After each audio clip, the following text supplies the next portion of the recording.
Professor Nageshwar గారు కూడా మాజీ శాసన మండలి సభ్యులు, అందరికీ పరిచయమైన నాగేశ్వర్ గారు సుపరిచితులు.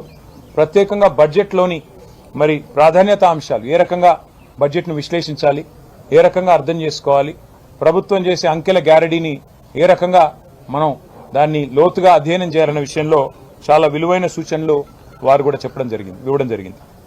ఈసారి ప్రభుత్వ వైఫల్యాలపైనే కాకుండా ప్రజలకు చేసిన మోసాలు, నిరంతరం చేస్తున్న అరాచకాల మీద నిలదీయడానికి బీఆర్ఎస్ పూర్తి స్థాయిలో మరి సన్నద్ధంగా ఉంది. పూర్తి స్థాయిలో ప్రిపరేషన్ కోసం ఇవాళ ఈ సమావేశాన్ని పెట్టుకున్నాం. అసలు చట్టసభలలో చాలా కీలకమైనవి కమిటీ. ఈ ప్రభుత్వం వచ్చి 2.5 ఏళ్లైంది. ఇప్పటి వరకు శాసనసభలో డిప్యూటీ స్పీకర్ లేరు, కనీసం స్టాండింగ్ కమిటీలు లేవు. విధిగా వేయాల్సిన కమిటీలు కూడా మరి చాలా దుర్మార్గంగా, పబ్లిక్ అకౌంట్స్ కమిటీ నిజానికైతే ప్రధాన ప్రతిపక్షం దానికి చైర్మన్గా ఉంటారు.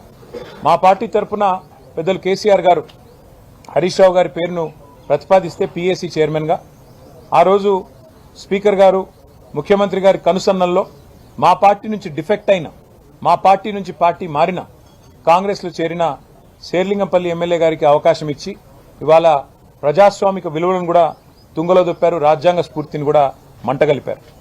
ఒక్కటంటే ఒక్క సెలెక్ట్ కమిటీ లేదు, స్టాండింగ్ కమిటీ లేదు. అసెంబ్లీ నడపాలన్న ఇష్టం కూడా వాళ్ళకి లేదు నిజానికి.